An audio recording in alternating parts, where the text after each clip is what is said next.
61वें सूत्र के अंदर नारद जी कह रहे हैं कि भक्ति कैसी है।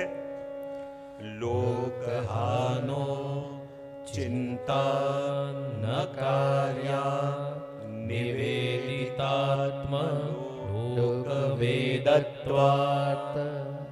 जोशी महाप्रभु जी कहते हैं चिंता कापी न कार्या निवेदितात्म विगदापिति। और वही सूत्र अपन को यहां मिल रहा है कि लोकहानो चिंता न कार्या निवेदितात्मा लोक वेदत्वात्। यानी बहुत ध्यान से समझना क्या कह रहे नारद जी यहां पे कि लोक हानि की चिंता भक्त को करनी नहीं चाहिए, क्योंकि वह भक्त अपने आप को और अपने लौकिक और वैदिक सभी कर्मों को भगवान को अर्पण कर चुका है। अब देखो एक ही बात की याद रखना आप कि जिस समय अपन ने ब्रह्म संबंध लिया उस समय प्रभु के चरणों में अपन ने क्या कमिटमेंट किया था कि प्रभु मेरा जो भी लौकिक, मेरा जो भी अलौकिक, जो भी मेरा पारमार्थिक, जो भी वैदिक कर्म है वो सब कुछ प्रभु में आज से आपके चरणों में सौंप रहा हूं। बराबर।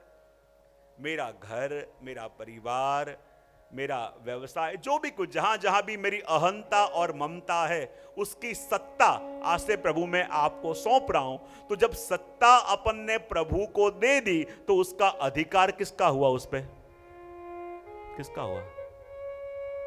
घर पे भी बोल सकते हो आप, अधिकार प्रभु का हुआ। बराबर। अब प्रभु का हुआ, प्रभु को सौंप दिया, और फिर भी वो वस्तु की चिंता या फिकर अपन करते हैं, या तो अपना समर्पण अभी हुआ नहीं, सिर्फ बोले हैं लेकिन दिया नहीं है, सिर्फ बोले हैं सौंपा नहीं है।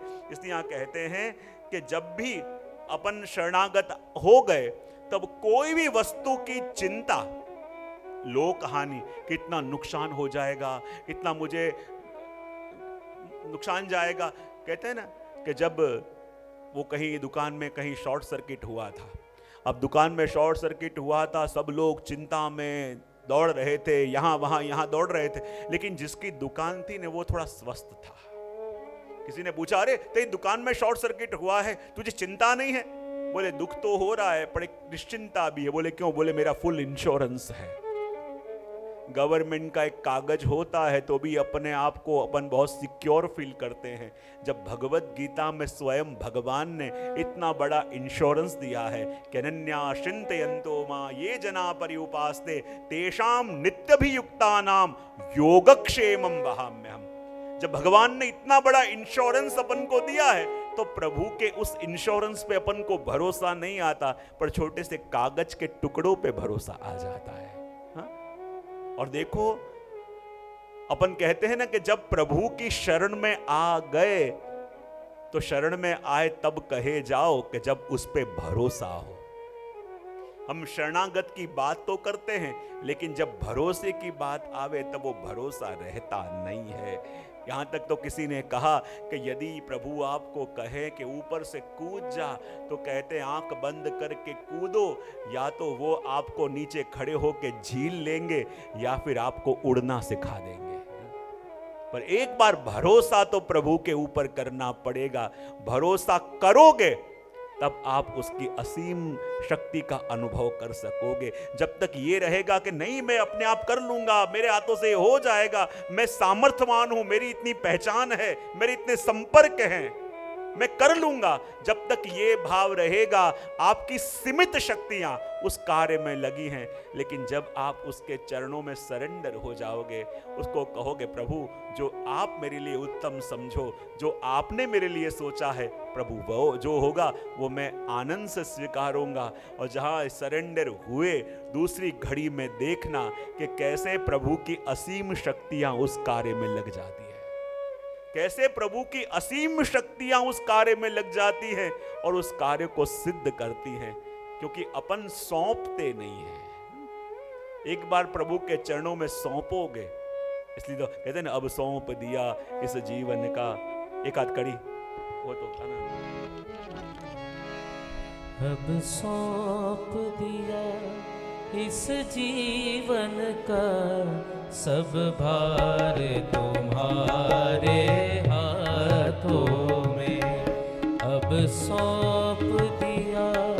इस जीवन का सब भार तुम्हारे हाथों में है। जीत तुम्हारे हाथों में, अरुहार तुम्हारे हाथों में अब सौंप दिया।